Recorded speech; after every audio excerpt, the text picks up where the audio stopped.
Alors peut-être que certains d'entre vous m'ont connue en tant que Miss France, d'autres peut-être en tant que chanteuse, ou encore comédienne, ou peut-être animatrice télé, ou peut-être entrepreneuse, ou peut-être que vous ne me connaissez pas du tout, et ça va très bien aussi comme ça. Je dis ça, évidemment, ça fait beaucoup de choses très différentes. Mais toutes ces activités m'ont permis d'avoir l'habitude de parler en public, normalement, pour faire de la promo sur des plateaux de télé, des émissions de radio, des supports très différents. Ou sinon, quand je présente une émission de télé, j'ai des fiches, j'ai un prompteur. Mais je dois vous dire que ce soir, tous mes repères ne sont pas là. Je suis seule face à vous. Pas de fiche, pas de prompteur, rien du tout. Je suis juste seule face à vous et je dois vous parler de ma vie. Et c'est pas facile. Il y a un peu plus de 20 ans, 25 ans exactement, parce que j'ai compté dans le taxi en arrivant, je suis devenue Miss France 1999. Miss France, ça veut dire que en 2 heures de temps, en 2 heures d'émission de télé, 2 heures, ça passe comme ça, c'est hyper rapide. En 2 heures, je suis passée de l'anonymat le plus total à l'exposition la plus totale. J'avais 18 ans et je n'étais pas prête. Pas du tout. Je suis devenue très entourée. J'avais tout un tas de gens autour de moi. Mais je ne m'appelais plus Mareva. Tout le monde m'appelait Miss France. J'étais sous les projecteurs. Et sous les projecteurs, je peux vous affirmer que les gens ne me regardaient plus du tout de la même façon. D'un seul coup, j'étais fantastique, j'étais magnifique, j'avais des qualités extraordinaires. C'est flatteur. Sauf que 2 heures avant, pas du tout, j'étais pas regardée comme ça. Et pendant les 18 années qui avaient précédé, non plus. Donc du haut de mes 18 ans, je me suis dit, waouh, sous les projecteurs, il y a quand même quelque chose qui n'est pas tout à fait normal et qui est un peu déroutant. J'étais donc très entourée, mais je me sentais très seule. Très seule parce que perdue, n'ayant pas les codes, pas les clés et ne sachant pas comment faire. Alors j'ai fait du mieux que j'ai pu et comme j'ai pu. Quand je vous dis très entourée, j'étais vraiment très entourée. Garde du corps, attachée de presse, maquilleuse, coiffeuse, escorte par la police municipale quand je me déplaçais. Un truc de fou. Mais je me sentais seule quand même. C'est un truc de dingue. Et même que je n'avais pas d'appartement, puisque je venais d'arriver à Paris. Un palace parisien m'avait prêté sa suite présidentielle. Waouh, sublime. Et mon attaché de presse avait décidé de squatter mon salon. Donc même là, je n'étais pas seule. Je pense qu'elle aimait bien la suite. Mais en tout cas, elle était là avec moi 24 heures sur 24. Et tous les matins, elle veillait à ce que je sois parfaite. Elle me disait ce qu'il fallait que je dise, ce qu'il fallait pas que je dise, comment il fallait que je me comporte. Bref, j'avais un espèce de brief parce que je devais être parfaite. L'image de Miss France. Miss France, c'est comme si elle n'avait pas d'émotion, c'est comme si elle n'avait pas de désir, elle n'a pas de week-end, pas de jour férié. Bon, j'avais 18 ans, donc ça va. Mais c'est une enveloppe, un personnage. Et on attend beaucoup de cette image de Miss France. Alors bon, encore une fois, je faisais comme je pouvais. Mais c'était très difficile. Les quelques années qui ont suivi Miss France, c'était pas facile non plus. J'avais envie de faire de la télé, du cinéma, des films, des téléfilms. J'avais envie d'avoir accès à un milieu artistique, culturel. Pour ça, il fallait que je fasse mes preuves. Donc j'ai dû passer des castings. Et quand je rentrais dans une salle de casting, j'ouvrais la porte, je me retrouvais face à un directeur ou une directrice de casting et je lisais le mépris total sur leur visage. Le mépris total à mon égard. Je n'avais pas encore dit bonjour, je n'avais pas encore fait une scène, je n'avais rien fait. Et je me disais, waouh, ça va être dur. Mais je m'accrochais et j'y allais quand même. Je me disais, bon, maintenant que je suis là, on y va. Et ça me rappelle une expérience assez particulière. Une fois, un metteur en scène de théâtre m'avait choisi pour jouer sa pièce de théâtre. Un théâtre parisien magnifique. On en était aux répétitions dans le théâtre, avec les autres comédiens. C'était super. Au bout de quelques jours, la comédienne principale, la tête d'affiche, comme on dit, est entrée dans le théâtre. Elle est allée sur le plateau directement, voir le metteur en scène, et elle lui a dit « c'est elle ou moi ». Elle, c'était moi. Je vous laisse imaginer l'ambiance générale sur le plateau. Moi, ça m'a fait du mal, ça m'a vexée, ça m'a blessée, et les autres étaient très embarrassés. Maintenant, cette comédienne, on ne s'était pas dit bonjour, on ne s'était jamais rencontrés de notre vie, on ne se connaissait absolument pas, elle ne m'avait pas vu jouer. Mais elle avait l'image de mon image en tête. C'est-à-dire qu'elle savait ce que je représentais, mais elle ne savait pas qui j'étais. Des expériences comme ça, j'en ai eu plein. Vous me direz, il faut faire ses preuves. J'imagine que vous aussi, dans des domaines totalement différents, vous vous êtes peut-être retrouvés parfois confrontés à des situations où vous n'avez pas été pris dans un boulot ou autre chose, et vous avez envie de hurler en disant « mais je peux le faire, mais je sais le faire, mais donnez-moi ma chance, je vais y arriver ». Il faut du temps. Alors le temps, je l'ai pris. Le temps est passé, mais je me suis toujours accrochée. Je me disais « mais j'ai des valeurs, je sais qui je suis, je sais d'où je viens, et je continuerai ».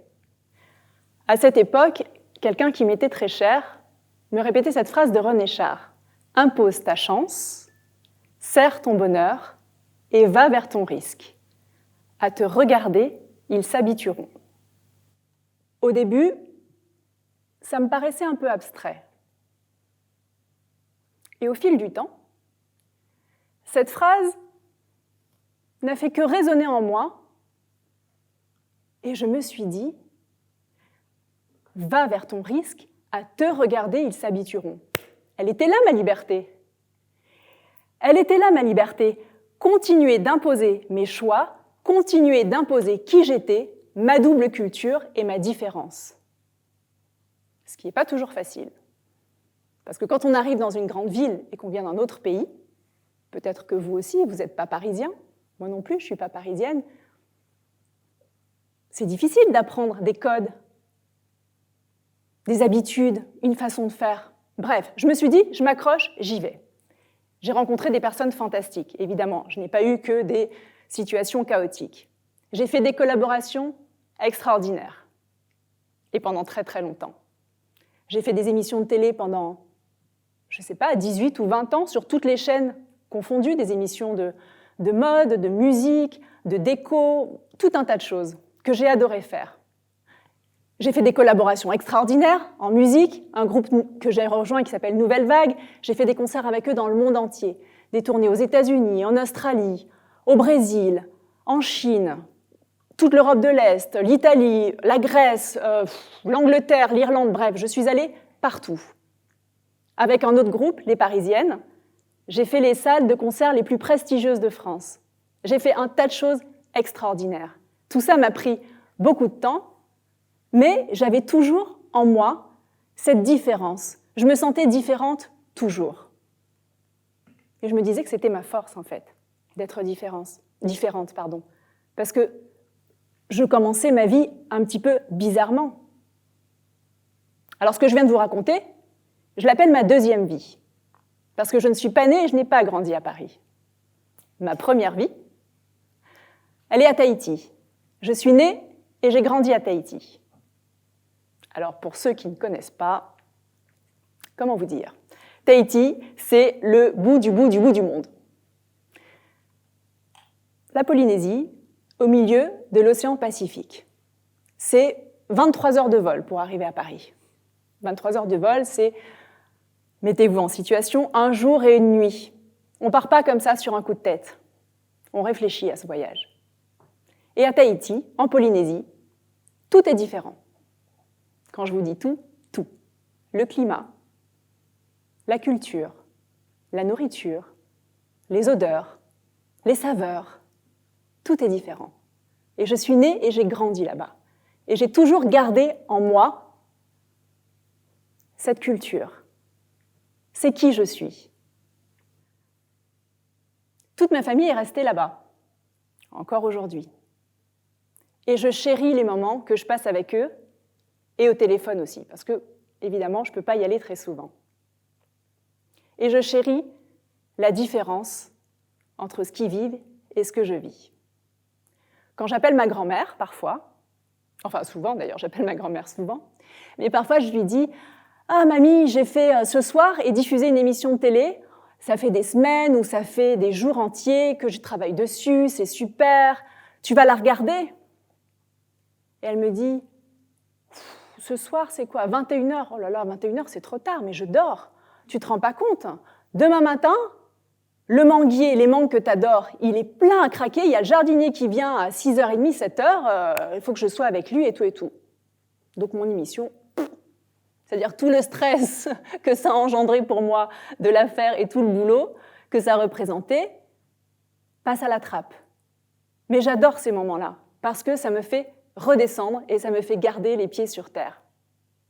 Une fois, j'appelle ma mère et je lui dis « Maman, j'ai fait un sujet qui va paraître la semaine prochaine dans Paris Match. 6 pages dans Paris Match. » J'étais hyper fière de moi.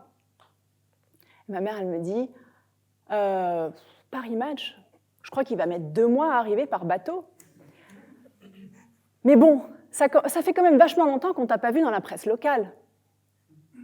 Bon, pour ma mère, c'est beaucoup plus important d'être dans la presse locale que d'être dans Paris Match.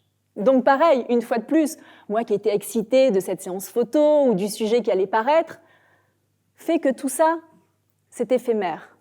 Être sous les projecteurs, dans la lumière. Pas plus tard que tout à l'heure, dans le taxi, en arrivant, j'ai eu ma mère et je lui dis « Je vais faire une conférence TED. » Elle m'a dit « C'est qui ?» Je lui dis « Ted ». Elle me dit « Mais c'est qui Ted ?» Je lui dis « C'est un copain. » Bref, et tout ça, en fait, dans le taxi, ça m'a enlevé le stress de faire cette conférence TED. Je me suis dit, après tout, pour moi, le plus important, c'est quand même ma famille, c'est quand même ce qu'ils pensent, ce qu'ils reçoivent comme information. Ils n'ont jamais vraiment compris ce que je faisais ici à Paris. Ils savent un peu plus ou moins, mais ils n'y attachent pas d'importance. Donc c'est comme si j'avais toujours eu 2 vies. Ma vie à Tahiti, ma vie à Paris. Donc ma vie de Tahitienne et ma vie de métropolitaine. Et pendant des années, je me suis dit, mais quel projet je peux mettre en œuvre, qu'est-ce que je peux partager qui ressemble et qui fasse ressortir cette identité, cette double culture. Le dernier projet que je viens de terminer, que je suis en train de terminer, c'est un album de chansons, des chansons à texte en français, et je suis allée l'enregistrer à Tahiti. Parce que pour moi, c'était comme une évidence. J'avais envie de partager les sons qui me sont chers, les sons de mon enfance, les percussions à bois, les chœurs traditionnels. J'ai fait se rencontrer ce mélange et j'en suis hyper fière aujourd'hui et c'est un projet libérateur pour moi. Pendant des années, 25 ans, je vous ai dit tout à l'heure, ça prend du temps, je me suis demandé qui j'étais en commençant mon parcours sous les projecteurs en tant que Miss France, où on perd un peu son identité, on ne sait plus vraiment qui on est une image. Je me suis dit, mais est-ce que je suis la fille à paillettes ? Est-ce que je suis la fille les pieds nus ? Est-ce que je suis la fille sous les projecteurs ? Est-ce que je suis la fille sous le soleil ? Ça m'a pris du temps. Mais aujourd'hui, en tout cas, je le sais et je peux l'affirmer, je suis une fille à paillettes, les pieds nus, sous les projecteurs, qui aime être sous le soleil. Voilà qui je suis devenue.